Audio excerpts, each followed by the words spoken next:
پکارنے والا جب مجھے پکارتا ہے تو میں اس کی پکار سنتا اور جواب دیتا ہوں۔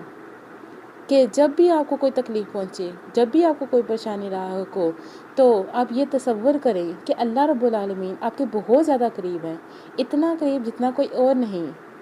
اور جب وہ آپ سے اتنا قریب ہے تو آپ کی تکلیف کو بھی ضرور محسوس کرے گا، اور جب آپ سے التجا کریں گے کہ اس پریشانی کو دور کریں تو ضرور بے ضرور وہ آپ کی پریشانی کو دور فرمائیں گے، اور جب آپ اس کو پکاریں گے تو آپ کی پکار کا جواب بھی ضرور دے گا۔ حضرت یونس علیہ السلام پر وہ مصیبت آئی جو کسی انسان پر نہیں آئی تھی کہ آپ نہ زمین پر تھے اور نہ آسمان پر، بلکہ مچھلی کے پیٹ میں تھے۔ تو ان تاریکیوں میں آپ پکار اٹھے کہ نہیں ہے کوئی معبود مگر تو، پاک ہے تیری ذات، بے شک میں نے قصور کیا۔ کہ اس وقت آپ مچھلی کے پیٹ میں تھے اور پھر بھی یہی فرما رہے تھے کہ اللہ رب العالمین ہی میرا معبود ہے اور وہی پاک ذات ہے، اور میں ہی اپنی ذات کا قصوروار ہوں۔ اس التجا پر اس رب ارحم الراحمین نے آپ کا وہ قصور معاف فرما دیا جس کا آپ نے اعتراف کیا تھا، اور آپ کو اس جان لیوا غم سے نجات دی۔ تب ہم نے اس دعا کی اس غم سے نجات بخشی، اور اسی طرح ہم مومنوں کو بچا لیا کرتے ہیں۔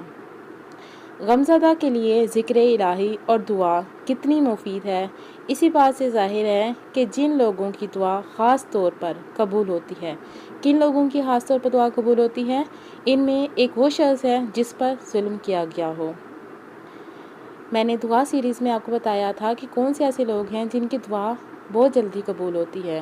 ان میں بھی ایک وہ ہے جس کے اوپر ظلم کیا گیا ہو۔ مظلوم کی دعا سب سے زیادہ قبول ہوتی ہے۔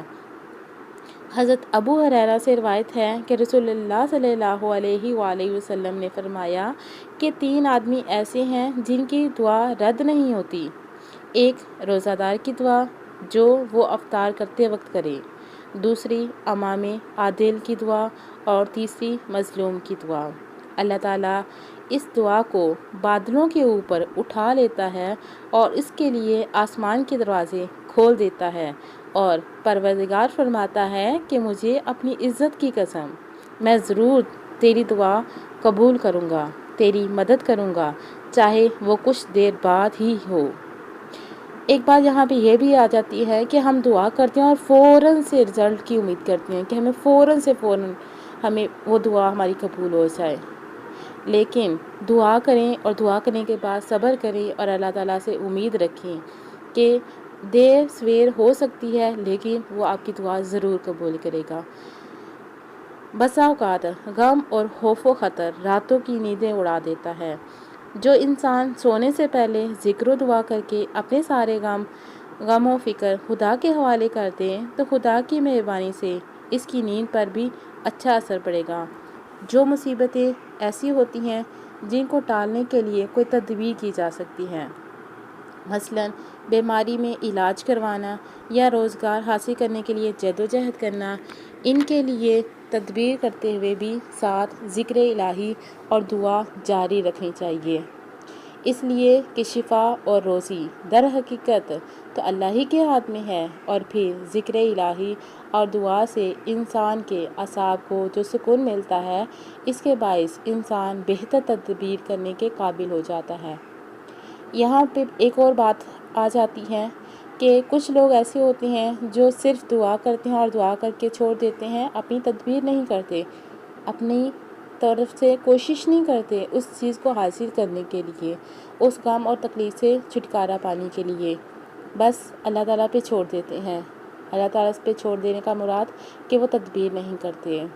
اور کچھ اللہ پہ یقین نہیں رکھتے، اپنی کوشش کرتے ہیں اور کوشش میں اتنا خود کو ڈال دیتے ہیں، تھکا لیتے ہیں کہ ان کو اللہ تعالیٰ کی یاد سے وہ غافل ہو جاتے ہیں۔ تو ہمیں یہاں پہ دونوں چیزوں کا خیال رکھنا چاہیے، تدبیر بھی کرنی چاہیے اور دعا بھی کرنی چاہیے۔ دعا کے ساتھ تدبیر اور تدبیر کے ساتھ دعا، یہ دونوں ایک دوسرے کے ساتھ انٹر لنکڈ ہے، آپ نے ان دونوں کو ساتھ لے کے چلنا ہے، دعا بھی کرنی ہے اور ساتھ میں تدبیر بھی کرنی ہے، ٹھیک؟ صرف تدبیر اور صرف دعا ہی کافی نہیں ہے۔ تو جب بھی کوئی تکلیف، جب بھی کوئی پریشانی لاحق ہو آپ کو، تو کوشش کریں کہ اللہ رب العالمین کی طرف رجوع کریں، خوشی ہو غم ہو ہر حال میں اللہ تعالیٰ کی طرف رجوع کریں، اور پھر دعا مانگیں، اور دعا کرنے کے بعد اپنی تدبیر ضرور کریں، اور تدبیر کرنے کے بعد بھی اگر آپ کو کوئی رسپانس نہ آئے تو اللہ تعالیٰ پہ چھوڑ دیں کہ وہی آپ کے حق میں جو بھی کرے گا بہتر سے بہترین کرے گا، کہ وہ آپ سے بھی زیادہ سنسیئر ہے، اور آپ ہی سے زیادہ مخلص ہے، کیونکہ اللہ تعالیٰ اپنے بندوں سے بہت زیادہ محبت کرتا ہے۔ اتنی زیادہ محبت شاید ایک ماں بھی اپنے بچے سے نہیں کرتی جتنی اللہ رب العالمین اپنے بندوں سے محبت کرتا ہے۔ تو جب ہمیں پتہ ہے کہ اللہ تعالیٰ ہمیں اتنی زیادہ محبت کرتے ہیں تو وہ آپ کے حق میں ضرور بہتر سے بہترین کریں گے۔ تو اللہ تعالیٰ آپ کی تمام مشکلات پریشانیوں کو دور فرمائے، اور جب بھی کوئی مشکل پریشانی ہو تو اپنی دعاؤں میں مجھے بھی یاد رکھیں جب اپنے لیے دعائیں کر رہے ہوں۔ اللہ تعالیٰ آپ کی بھی مشکلات آسان فرمائے، اور جتنے بھی مسلمان بہن بھائی اس دنیا میں پریشان حال ہیں اللہ تعالیٰ ان سب کی پریشانیوں کو دور فرمائے، آمین۔